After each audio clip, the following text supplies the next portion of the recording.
Hello friends, good morning, Radhe Radhe. তোমরা সবাই কেমন আছো? আশা করছি তোমরা সবাই ভালো আছো।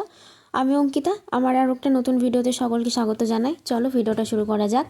দেখো, সকালবেলা কিন্তু মায়ের গোপুসোনাকে ভোগ দেওয়া হয়ে গেছে। আর যেহেতু আজকে একটু বেলা করে ওঠানো হয়েছে, অতটা ঠান্ডা ছিল না, তাই আর সোয়েটার পরানো হয়নি।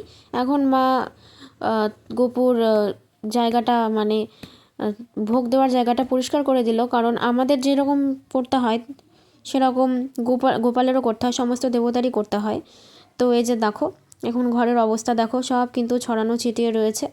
আর আমি এখন বিছানা তুলছি। এই যে বাইরের বিছানাটা তুলছি, ঘরের বিছানা তোলা হয়নি। আজকে আমি একটু লেট করেই উঠেছি, কারণ ও যে বলেছিলাম কালকে যে আমার তার আগের দিন রাত্রেবেলা একদমই ঘুম হয়নি, সারা রাত জেগেছিলাম। তাই আজকে একটু বেলা করে উঠেছি। বেলা করে উঠতে বলতে তাও 8টার সময় উঠেছি, অতটাও বেলা করে উঠিনি।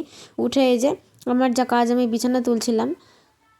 অর্ধেক বিছানা তোলা হয়েছে। আর এই যে বাবা এখন কাজে বেরোবে, তার আগে টোটোর সমস্ত জিনিসপত্র ঠিকঠাক করে নিচ্ছিল।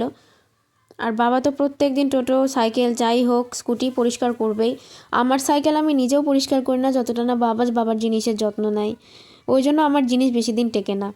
তো এই যে দেখো, এখন কিন্তু মা খাবার খাবে। নিয়েছে দেখো, হচ্ছে ধনেপাতা বাটা, একটা চচ্চড়ি আর পটল ভাজা। এখন শীতকালে ধনেপাতা বাটা দিয়ে ভাত খেতে কিন্তু বেশ দারুণই লাগে। আর মা এসব খেয়ে আজকে বাঁচবে কি না আমার কোনো গ্যারান্টি নেই, কারণ এইসব মায়ের খাওয়া বারণ। আর এইসব গ্যাসের জম, কিন্তু আমার মা শুনবে না, সেই খাবেই। তো দেখো, দুপুর হয়ে গেছে আর আমার মা কিন্তু গোপুসোনাকে আজকে পুজো দিয়ে দিয়েছে। কারণ আমি গিয়েছিলাম হসপিটালে, আর হসপিটালে গিয়ে আমার অনেকটা লেট হয়ে গেছে বাড়ি আসতে। প্রায় 1:30 মতো বেজে গেছে, 11টার সময় গিয়েছিলাম। এত পরিমাণে ভিড়, কারণ রবিবারে বন্ধ থাকে, সোমবারে খোলে, আর আমি আজকে গিয়েছি, যার জন্য প্রচণ্ড ভিড়। বাড়ি আসতে লেট হয়ে গেছে, তাই মা বাড়ি এসে পুজো দিয়ে দিয়েছে স্নান করে। দেন আমি বাড়ি এসে দেখছি পুজো হয়ে গেছে, তাই আমিও স্নান করে আর লেট করিনি, ঠাকুরকে প্রণাম করে পড়তে চলে গেছি। আর এই যে এই নতুন ছোট্ট র্যাকটা কিন্তু গোপালের জন্য নেওয়া হয়েছে, যেহেতু ঘরে খুব ইঁদুর। আর এটা উপরে টাঙানো হয়েছে খাবার রাখার জন্য, না হলে ইঁদুরে গোপালের একটা খাবারও ঠিক ছিল মানে রাখছিল না। আর এখানে দেখো, ইভিনিং হয়ে গেছে, আর ইভিনিংয়ে হালকা পাতলা একটা স্ন্যাক্স না হলে চলে না। তাই আমার মা দেখো, ঘুগনির মটর ভেজানো ছিল, ওটা দিয়ে ঘুগনি না করে কি বানাচ্ছে দেখো, বানাবে ভুজিয়া মাখা। অ্যাকচুয়ালি আমার মায়ের মাথায় বুদ্ধি আছেও বটে, কখন কিভাবে যে বানিয়ে ফেলে। তো দেখো, এই যে এটা কিন্তু পেঁয়াজ, তারপরে হচ্ছে টমেটো দিয়ে মাখানো হয়ে গেছে। আর এই যে পেটুকটা কিন্তু লাল পড়তে লেগেছে, পেটুকটা এখন খাবে। কিন্তু ওকেই মা পাঠিয়েছে দোকানে ভুজিয়া আনার জন্য, কারণ ভুজিয়া ছাড়া তো এটা অসম্পূর্ণ। এমনি নর্মালও খেতে ভালো লাগে, বাট ভুজিয়া দিলে টেস্টটা আর একটু জমবে। তো কে কে খাবে অবশ্যই কিন্তু চলে আসো আমাদের বাড়িতে, তোমাদেরকে খাওয়াবো। তো দেখো, আমার বোনও কিন্তু ভুজিয়া নিয়ে এসে হাজির হয়ে গেছে। এটা কিন্তু আমাদের দোকানের ভুজিয়া, মানে আমার দাদুর দোকানের।